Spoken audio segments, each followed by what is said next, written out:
Imagine a weekend at the lake turning into a terrifying ordeal. A strange woman, mysterious screams, and your friends vanishing without a trace. What would you do if you heard a cry for help in the dark?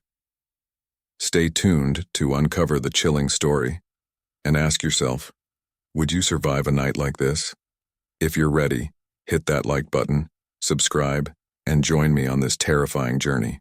It was Memorial Day weekend, so my friends and I rented a lakefront house 3 hours away from home. It was inexpensive because it was in the middle of nowhere in North Carolina. CIE, Jamie, Crystal, Rich, Adam, and I were there. We all got into Adam's truck. I found this place on Airbnb, and what appealed to me the most was the large deck with the hot tub that overlooked the lake. There was also a fire pit near the water, surrounded by Adirondack chairs. Everything about it seemed ideal for a few days and nights of binge drinking with some friends. The Airbnb host informed me that when we arrived at the property, there was a hidden key behind the mailbox to unlock the front driveway gate. The driveway was made of gravel and dirt, and it cut through a small opening in the woods, gradually ascending to a larger opening where the house stood. Adam parked his truck right next to the front deck. The deck wrapped around the entire house. It was really cool. The first thing I did was walk to the back of the deck and enjoy the view of the lake. It was beautiful and peaceful. Too terrible, we were about to start blasting music and partying. When we finished unpacking, everyone opened beers and began the weekend. We spent hours playing beer pong, cornhole, barbecuing, and blasting music. We were very loud because, as far as we knew, this was the only house nearby. It wasn't like any nearby neighbors could complain. We could live in the moment, socialize with each other, and avoid distractions from social media due to the spotty phone connection. As it got darker and we sat by the fire pit, we were all startled to hear a voice from the edge of the woods. It was a middle-aged woman with short hair. She started yelling at us to turn down the music.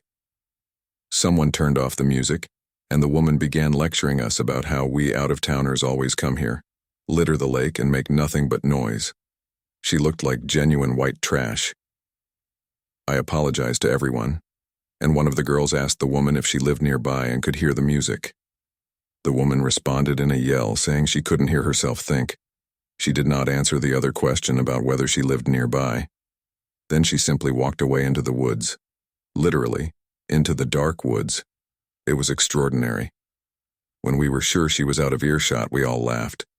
We had to make light of the encounter, as strange as the encounter was. But it did put a slight damper on things, as we assumed we were far enough away from neighboring houses to blast music and be loud.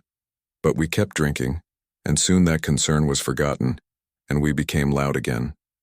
After an indeterminable amount of time, a song ended and went silent for a second. We heard a voice calling from the lake. We paused the music and listened. Sure enough, a voice called for assistance in the middle of the lake. We all looked at each other nervously.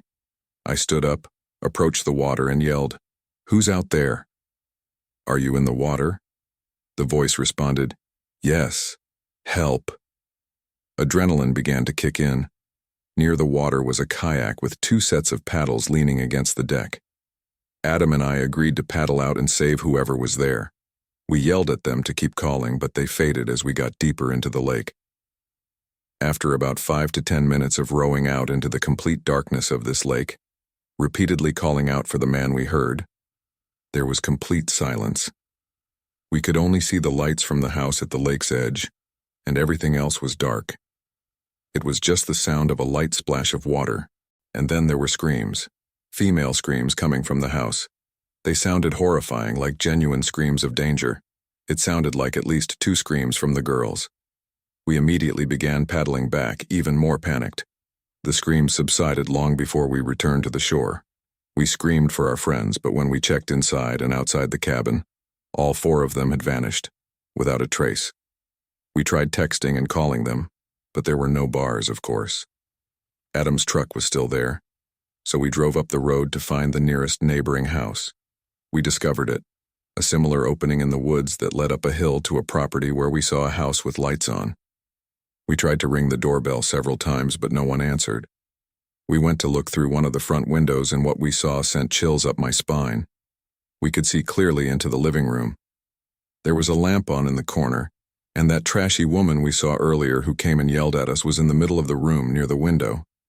She stood motionless, staring out the window at us. She had a borderline frustrated expression. We yelled for help, but when she refused to move, we were too terrified to stay and fled. My phone vibrated as we got back into the truck and were driving to another house. It was Rich. Thank God. I picked up and asked where they were and what had happened, but Rich said there were two men walking towards them out of the woods, holding axes and wearing masks over their heads. That's why the girls screamed and ran away down the street. They waited in the woods next to the road while one was on the phone with 911. The call was disconnected shortly after that, and I was unable to contact him again. So we waited on the side of the road, close to the house, and when we saw flashing lights coming down, we waved them down and asked them to help us find our friends first. So we drove up the road until we noticed our friends emerge from the woods, waving their hands. We picked them up and followed the cops back to the house. But here, we gathered all of our belongings, while Rich and the girls frantically recounted what had just happened. Despite appearances, the Airbnb was not broken into, and none of our belongings were taken. There were no signs of any men wielding axes. We also mentioned the cries for help in the lake, which I believe prompted a search team to arrive. But by then, we had already left the area. We never looked back. After much persistence and battles with Airbnb and the host, we received a refund for the majority of our stay.